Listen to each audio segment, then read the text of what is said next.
if you hadn't guessed, we're going to be looking at the name. Blah, blah.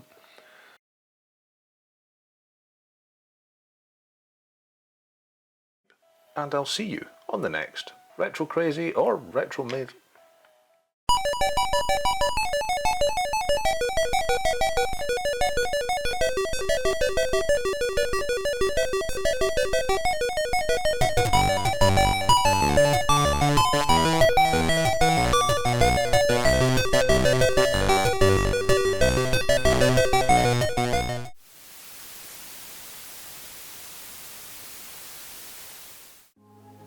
So if this is fully running, then why am I making a video about it?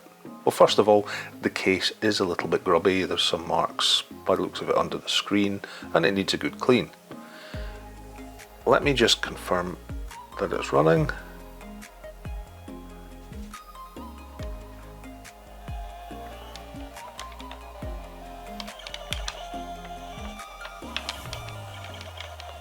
So as you can see, it is running and it's doing what it's meant to.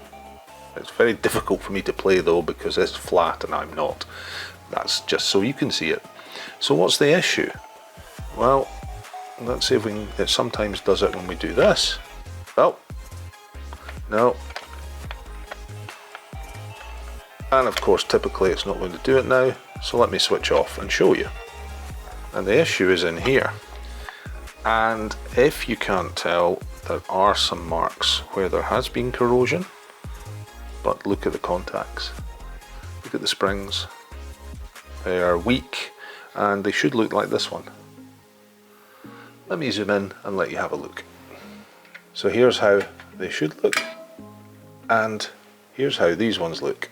They've obviously corroded away and they've just been bent to shape, which is not great. Now, he did say there was corrosion, it had been cleaned up and sorted. So today we're just going to look at replacing all the contacts. These are freely available. I got these ones off of eBay. You can have them delivered from China, wherever, your choice. They are not overly expensive, but that will bring this back to how it should be. It'll make it nice and shiny, and it'll just work. Because there's a couple of times I've turned it over and obviously these are so weak it breaks contact and the game corrupts.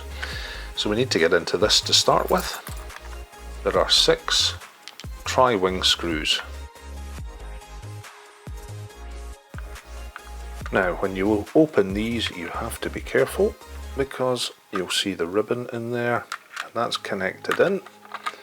So I'm going to get my fingers in and then just gently ease that out, trying not to tear it, like so.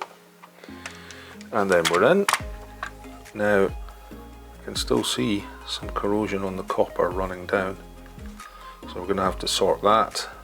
A little bit on here, that's just rust which comes off with a little bit of a rough application of force. Right, so let's pop this fully apart because I do want to investigate this a little bit more. I'm going to need to redo some of these solder points and we'll pop out the screen and give everything a good clean. So we'll start with the screen, and in typical Nintendo fashion you will normally find that they put a circle round all the actual screw points. That screw looks like it's died. Not one in here, but one up here.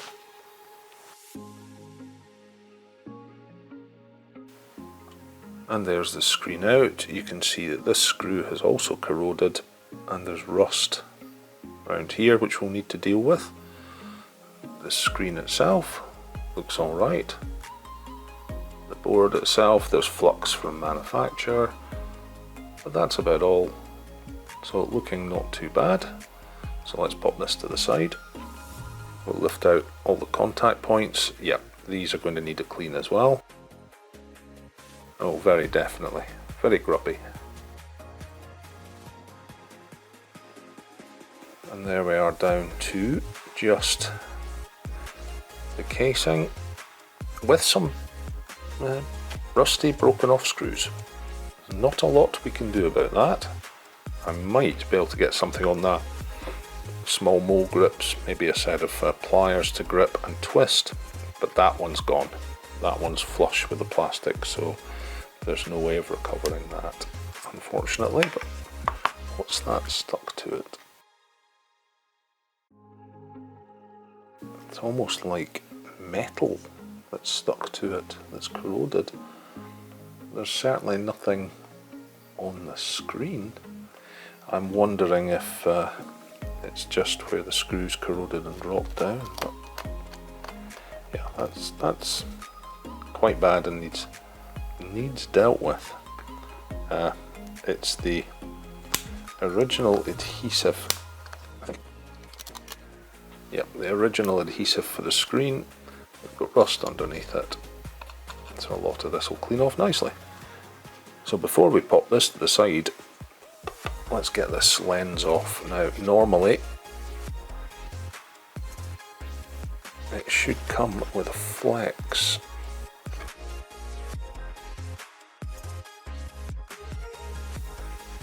Oh yes, so we need to clean all this off and get as much of this residue off as is possible. So definitely to the side for cleaning. So let's pop this apart. We can see 1, 2 screws here, and there's 2 screws on this little audio board, I think. So let's pop this off.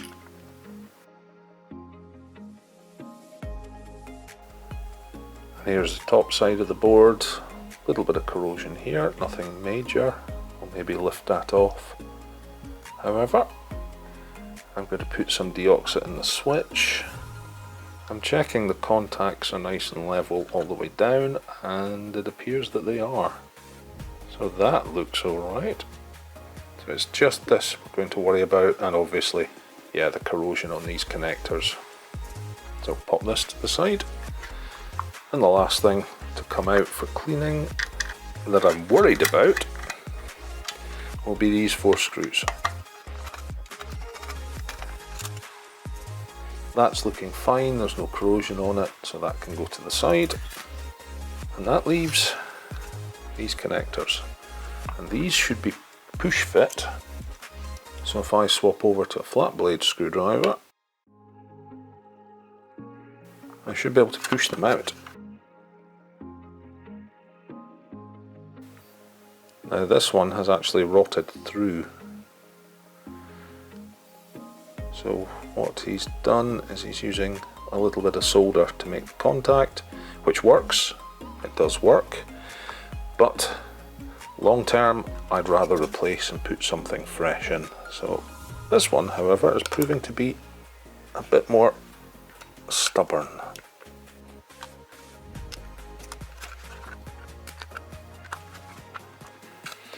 And yes, stupid me, I forgot that if they're not corroded, these tabs lock them in quite securely.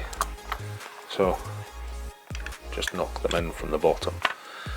That one is obviously so corroded that there's nothing actually holding it in, because there's no tab. And that one has got some corrosion and was just weak.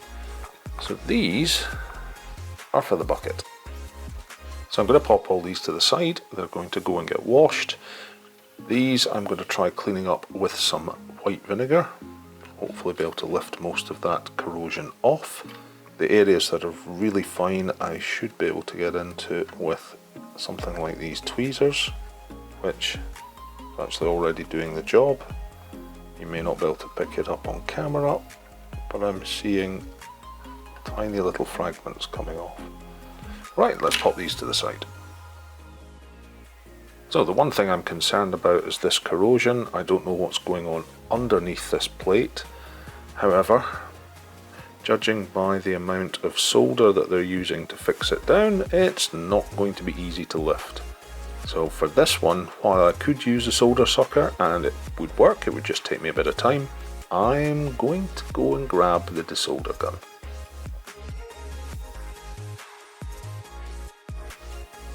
After desoldering the first 2 points, I've actually found out this is adhesive backed and it's still stuck down.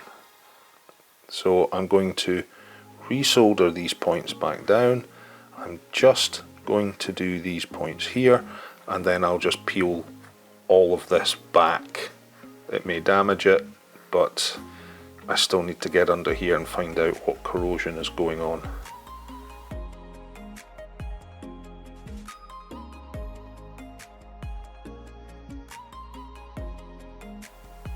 With this shield up as far as it needs to go, none of the corrosion has got underneath.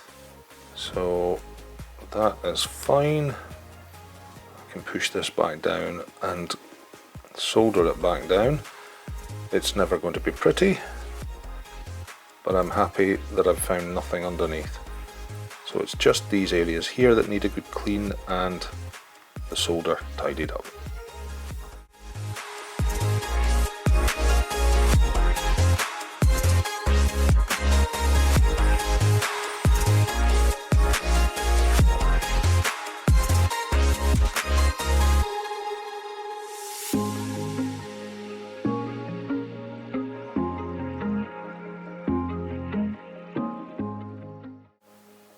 And with everything clean, we can look at reassembly. But just before we do, there is the condition of the contacts that came off.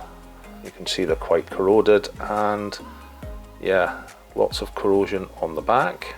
And I was even able to get one of the screws out, so that's fine. That was this one. I was able to get pliers on it and just unscrew it. This one is still very buried in there. I've got some 3M 3mm double-sided tape, which I'll use to refit the screen because it's in really nice condition actually. It's come out really nicely. So let's start the reassembly process.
And there we are, back together, tested, working.